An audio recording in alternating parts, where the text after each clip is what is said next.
Grace, thank you very much. Our students are terrific. That progress that we've made is all about you and those who preceded you. We have had great students, and I declared in a tweet this evening that you are the best. Welcome to the class of 2022, and welcome our transfer students who are joining us from many other colleges and universities. I also welcome our family and friends of our new students. You're all members now of this great family of Washington University.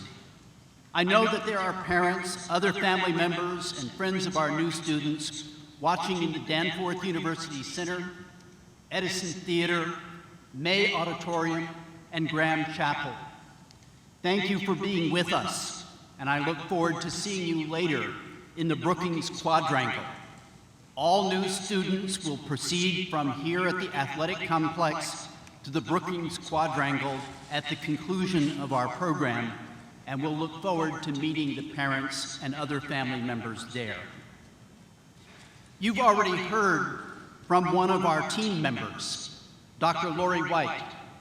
She is Vice Chancellor for Student Affairs. She's responsible for everything that you're going to be doing outside your academic experiences. But she herself is a very talented academic. She received a PhD from Stanford University. I'm the Chancellor. Some among you may wonder, what does the Chancellor do?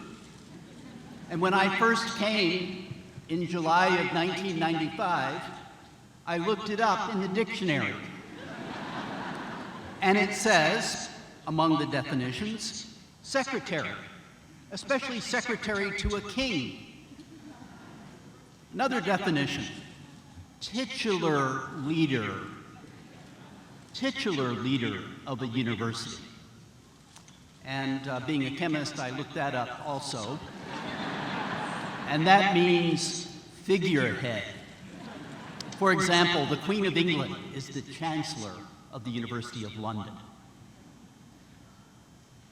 The definition that, of course, is the truth for us is that the Chancellor is the university's Chief Executive Officer. At many other institutions, I'd had the title President. But there is another definition, and it's the one that I like the most. It's doorkeeper. Doorkeeper. My responsibility is to open doors for you, our new students, to open to you the wonderful opportunities that we have here at Washington University. Another great team member is Holden Thorpe. He is our provost. I'm going to introduce him later, but as provost, he's the chief academic officer. And while Dr. White is responsible for everything outside the classroom, Provost Thorpe is responsible for everything inside the academic enterprise. There are many other members of the leadership team here, and they have all contributed to the advance of the university. You see many representatives of the faculty and staff of Washington University. We are wearing, many of us, these beautiful green robes. I have not earned it except by virtue of being Chancellor. These are the robes of Washington University. They were designed in the 150th year of the university, in the year 2000, in the academic year 2003-2004. And they were designed by those involved in the fashion design program of the Sam Fox School of Design and Visual Arts. So I am grateful to them, and in just 3.75 years, for those who are entering as first-year students, transfer students a little less, but to parents, our hope is that each student who enters as a first-year student will complete their studies here, earn their degree in 3.75 years, not 4 years. Remember, we've already passed the summer. 3.75 years, we want a 100% graduation rate. Now,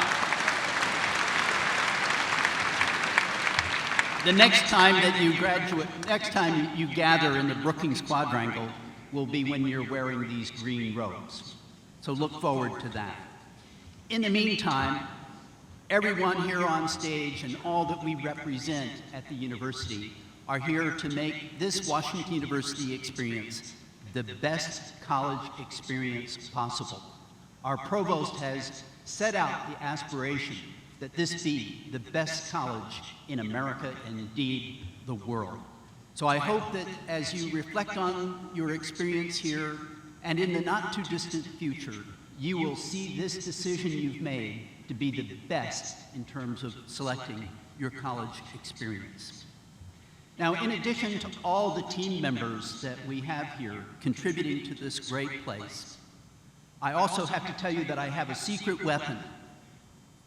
I have my partner, Risa Zwirling.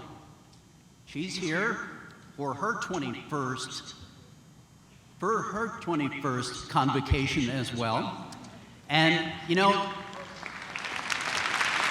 pillow talk really works. If you feel a little reluctant to tell me where we can improve, share with Risa what should be done, and she will often make sure that it happens.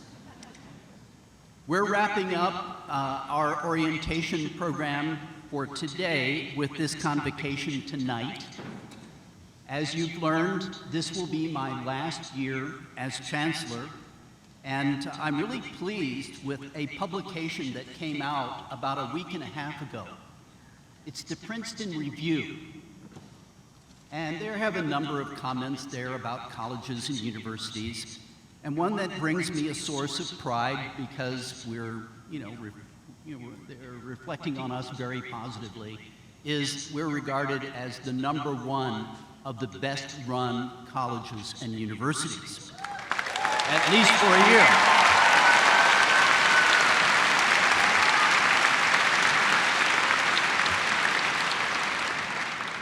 Back to Risa for a moment. She created a program called Home Plate. I hope you'll learn about it, and maybe those students who are feeling that they would like a home-cooked meal would be able to participate in the program and not only have a good meal, but have an opportunity to come to know some St. Louisans, perhaps do a little networking, and participate in what's been a great program. Now let me address our new students directly. You've been admitted to Washington University because you have the potential to be leaders in this, the 21st century. Your leadership at Washington University begins tonight. We are experiencing regional, national, and international challenges that we must address together as a community of leaders and learners. You represent a diverse group of exceptionally talented people who have already accomplished a great deal, and you're poised and you're positioned to do so much more. Thank you for making the commitment to be a part of this community and to helping us become a greater university, a university that embraces a commitment to bring benefit to society. You can contribute to the solutions to the complex problems we face, but there may well be disagreement about what constitutes the best solutions and how to implement them. Here at Washington University, you're going to be challenged with opinions, ideas, and proposed actions that run counter to your own views. Indeed, we expect you to be intellectually challenged here. Respectful debate of the issues that confront us and discussion of how best to solve the problems we face should be an important part of your educational experience. My expectation is that we will all remain respectful of one another as we address difficult issues. Many of you will have the opportunity to vote in the midterm elections for members of the U.S. Senate and the U.S. House of Representatives. I encourage those of you who are eligible to register to vote and to exercise your right to participate in our democracy.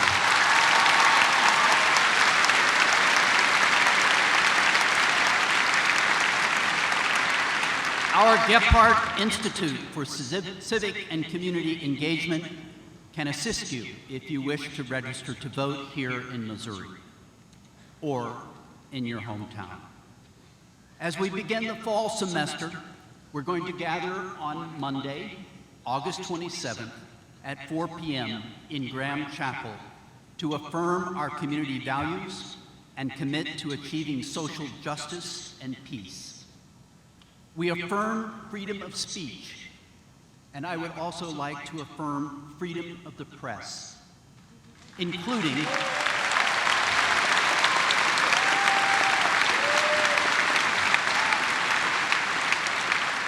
and in this regard, I have to tell you that student life is an independent, free of the administration organization, and I encourage the freedom of the press for student life as well, even though they're sometimes a little hard on us.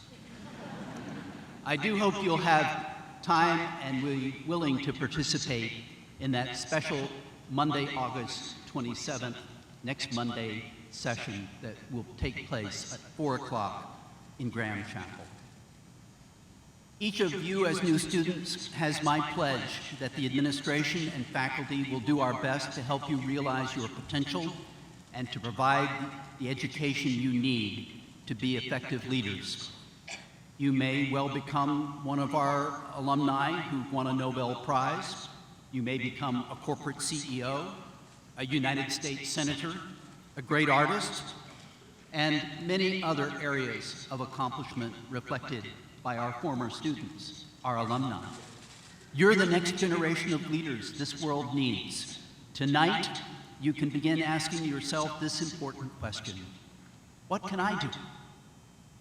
Your class includes about 1,800 outstanding students selected from the largest applicant pool in our history.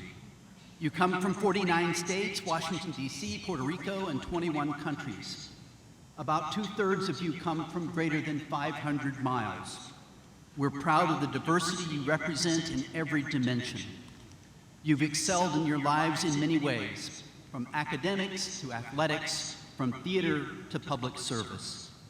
We encourage you to continue the interests you've developed earlier in your lives. Now, I know that there are students here this evening and families from the state of Hawaii. We've had many outstanding students before you from Hawaii. I know that some among you may be troubled by the weather in that part of the world, and we will be thinking of you and your families and hoping for a safe outcome.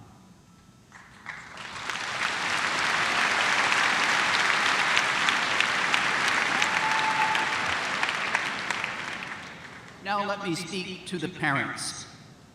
Thank you for supporting your sons and daughters in their decision to attend Washington University. I've heard that some thought it was in Washington, D.C. But we share your interest in having your students enjoy success and happiness, and we are your partners in assisting our students to realize their dreams of a great college experience. Like the students, you're now a part of this community, and we welcome your engagement. I look forward to meeting many of you at the reception that I will host tomorrow afternoon in the Frick Forum in Knight and Bauer Halls of the Olin School of Business. To all of you, the campus is undergoing some important redevelopment. You may have noticed that. East of Brookings Hall, we will have, by May 10th, an 800-car underground parking garage, the Summers Welcome Center, the Schnook Pavilion for dining and sustainability programs, Weil Hall for the Fox School of Design and Visual Arts, Jubal Hall for mechanical engineering and material science, an expanded Mildred Lane Kemper Art Museum, re-landscaping, and next month we're going to start McKelvey Hall for computer science and computer engineering. All the projects except McKelvey Hall will be done by the end of April, that is by the material completion date of May 10th, except for McKelvey Hall, which will be finished in the fall of 2020. When this project is complete, the campus will be safer, far more attractive, and have expanded academic facilities. I beg your patience as the campus improvements take place. All of you will have the enjoyment of a far more attractive front entrance to Washington University in 9 months. Back to the students. You'll have many academic opportunities here, but you'll also have many other activities, including athletics, seminars, performances, and social events. There are more than 400 student groups, and I encourage you to become involved. But these are going to require a commitment of time. For all of us, we only have 24 hours in a day, but then there are nights. And I suspect that some of our students are going to discover that they need those nights. One of your biggest challenges will be time management. But with respect to how you spend your time, things have changed dramatically starting tonight. Just a few months ago, most of you were in high school with a relatively structured and controlled schedule.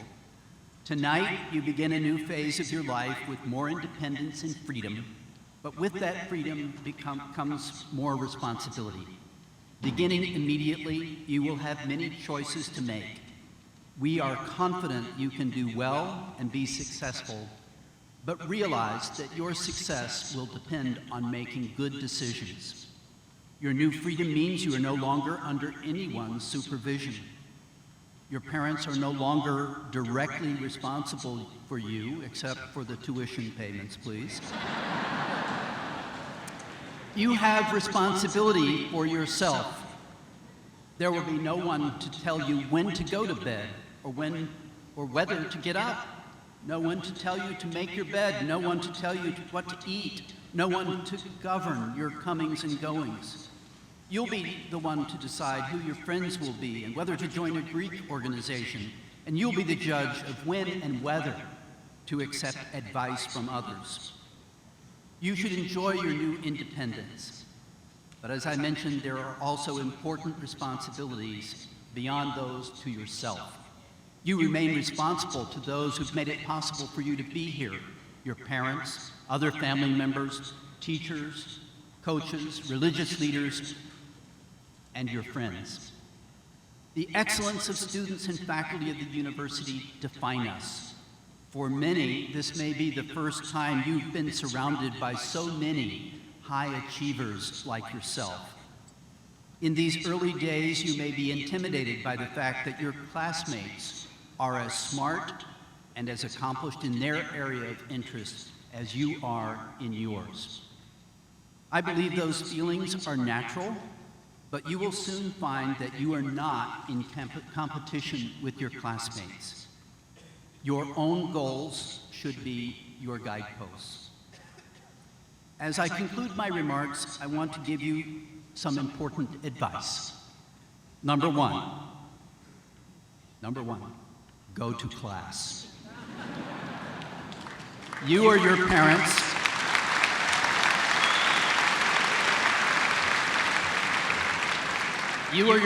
are paying a great deal for you to have the opportunity to be here. Take full advantage of your educational program. Number two, do not abuse alcohol or other drugs. The legal age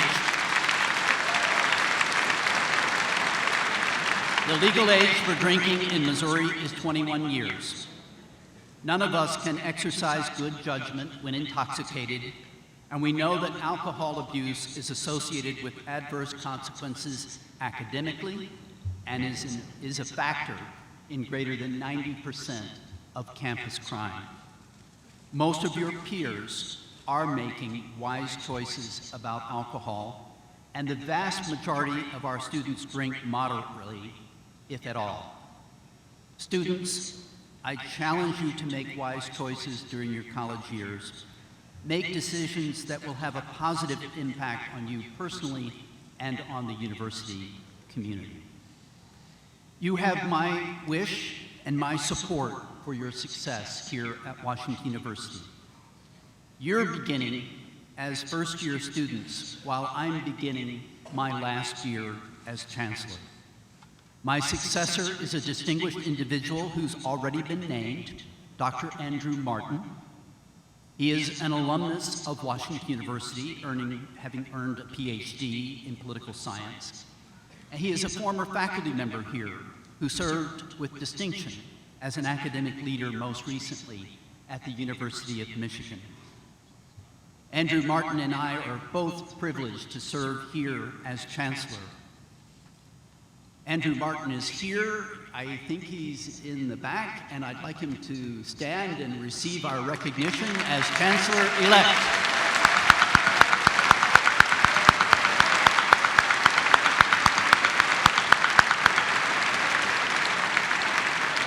And now to the students. I look forward to seeing you successful, and I look forward to seeing our new Chancellor having great success in the years ahead. Thank you all.